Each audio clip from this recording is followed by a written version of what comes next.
はい、今回は第3次ブームに登場したコスモソニックを改造していきます。ソニックセイバーから数えて8代目にあたるソニックですね。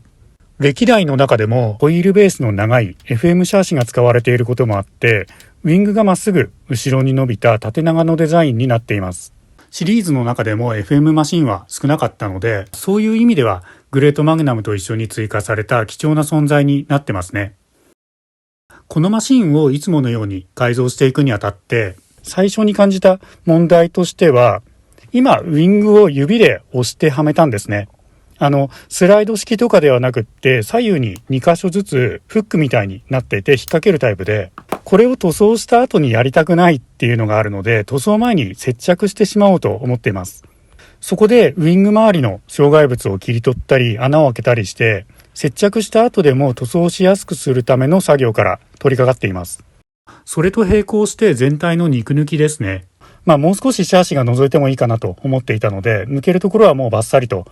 特にモーター周りとウィンドウを広めに抜いていきます。コスモソニックだけではなくって、第3次ブームになって登場したフルカウル、ミニ四駆シリーズのマシンって、ウィンドウが特徴的というか変わった形をしているんですね。僕の場合は昔の改造の雰囲気を出したくて、大きくくり抜く方向に走っているんですが、この変わった形を生かしてあまり見ないような、抜き方でアレンジしてみても面白いと思います。そういう変わったところもありつつ、全体的に見ても平面が多くて穴を開けやすいデザインではあるので、第二次ブームの時と同じ感覚で、ボディに手を加えていきたいとかドレスアップをしたいっていう方にもおすすめのマシンですね。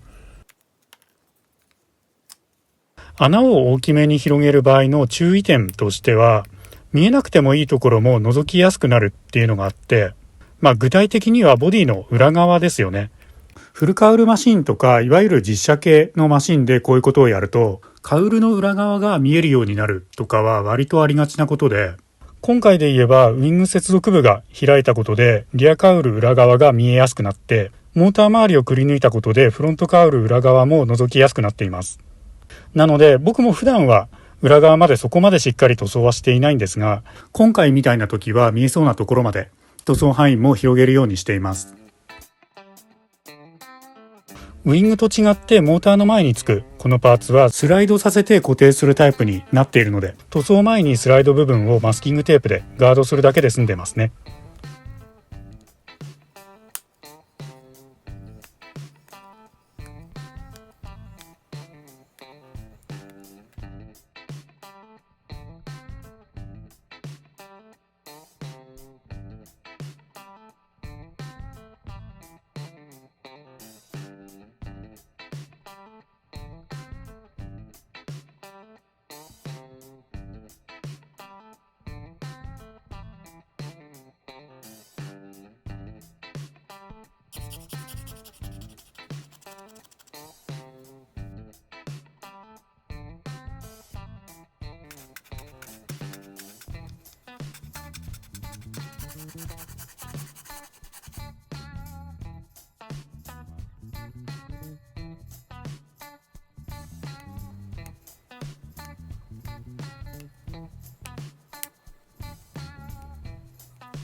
リアステーは VZ シャーシのものに変更しています。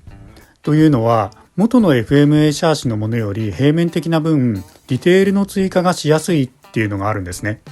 ネジ穴の囲いの部分を様子を見ながらカットするだけでネジを通すことができるので、ここにボディキャッチのノズル部分ですね。多分前にレイフォークガンマを作った時に切り取って使わなかった部材ですね。こういう A パーツなんかの余ったランナータグを接着して、こっちにも平面を作っておいて、後からステーの下からつけるつもりでいます。ちゃんと平らにさえしておけば両面テープでもつきますね。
マスキングテープを使って塗り分けしていると、テープの隙間から塗料が入り込んで色がついてしまったりとか、肉抜きの穴を通して裏側から吹き付けてしまったりとか、僕もたまにそういうことあるんですが、たまたま今回そういう状況になったので、乾燥後に目の細かいヤスリを使って対処してます。こんな風に少し付着したぐらいなら軽く撫でてやるだけで落ちてくれますね。スポンジヤスリなら、そういう撫でるっていう力加減もしやすいと思います。使っているのはゴッドハンドさんの6000番っていうもので、この6000番か8000番あたりだと、研ぎ出しにも使えたりするので、特によく光沢仕上げする方にもお勧めできると思います。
カラーリングはマグナムに近づけていますが、ステッカーやセットしたパーツも含めて黄色も多めに使っています。これカメラ越しだと、ちょっと分かりづらいかもしれないんですけど、いつも使っているカーモデルのグランプリホワイトではなくて、クールホワイトを使っているので、より明るく色分けもはっきりして見えますね。